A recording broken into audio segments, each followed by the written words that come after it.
What's up guys, Lanh here from Android Authority, and Sony announced a couple of new phones during this year's MWC, one of them being the Xperia XZs. This is an upgrade to the Xperia XZ, but it's a mild upgrade at best. There's only a couple of changes, but are those changes significant enough to justify shelling out another $700 to upgrade from a phone that's only 6 months old?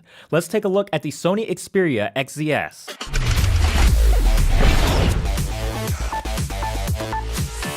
So let's start with what has changed from the Xperia XZ to the XZs. The first and probably the most significant difference is the camera. You're looking at a 19 megapixel motion eye camera, which is down from the 23 megapixels that was on the XZ and prior Sony phones, but we all know that megapixels aren't everything when it comes to image quality, and this reduction in megapixels means you're getting bigger pixels in return for better low light performance. I've actually been very impressed with the overall camera experience and image quality coming from this camera. The camera is fast to launch, fast to focus and snap photos. The predictive hybrid autofocus is a fantastic feature for capturing moving subjects, and Sony's dedicated camera hardware shutter button is just as handy and useful as it's always been. The photos coming from this camera are pleasant with plenty of sharpness and detail, great color reproduction that looks very natural and lifelike, and excellent dynamic range. Very rarely did this camera ever overexpose or underexpose.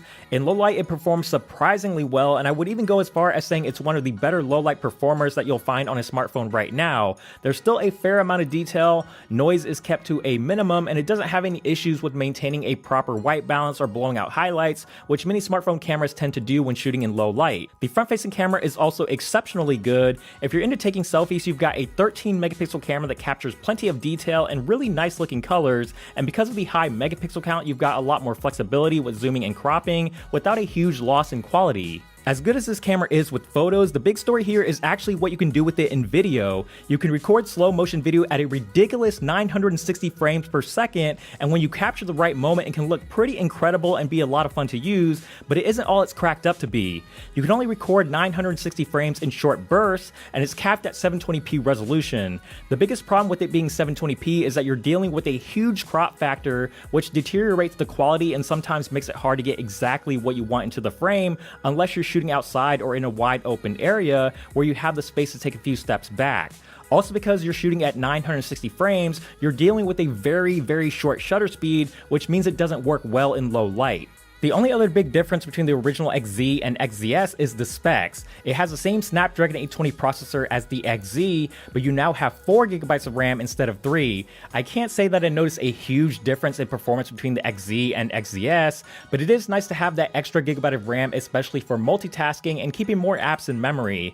Otherwise, the phone performs just as it should, and although the Snapdragon 820 is not the latest and greatest processor anymore, it's still more than capable, and I haven't ran into any issues with lag or drop frames when opening apps, scrolling through web pages, or playing games. Sony software on top of Android is also nice and lightweight, which keeps the experience very smooth. It's running Android 7.1.1 with the usual Sony features like the built-in theme engine, custom launcher, wallpapers, and settings menu.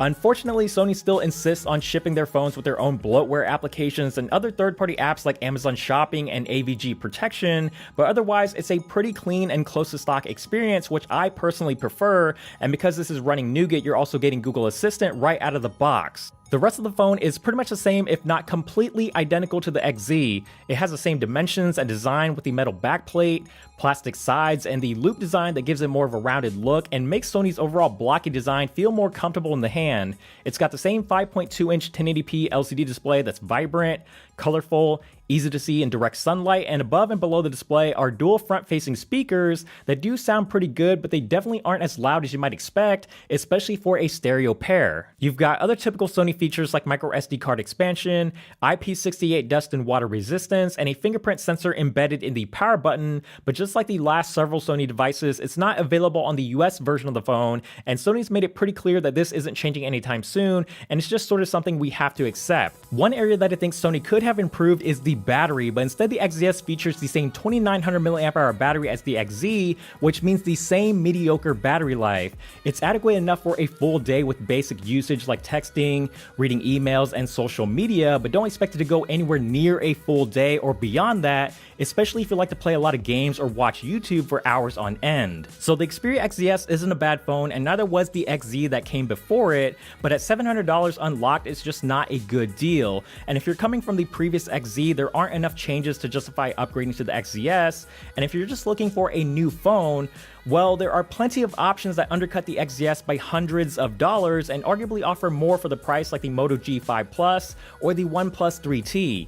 If you want a real upgrade from the XZ, you're better off waiting for the more powerful XZ Premium, as that one most likely will be worth your money. As always, thank you guys so much for watching this video. I hope you enjoyed this review of the Xperia XZs. If you did, please give it a thumbs up down below. We definitely appreciate it. And also subscribe to the channel, which is also down below if you haven't already, and hit that notification bell while you're at it so you don't miss out on future videos. And follow us on social media, Instagram, Twitter, Snapchat, Google+, all that good stuff will be linked down below. And check out the website as well, AndroidAuthority.com, your source for all things Android.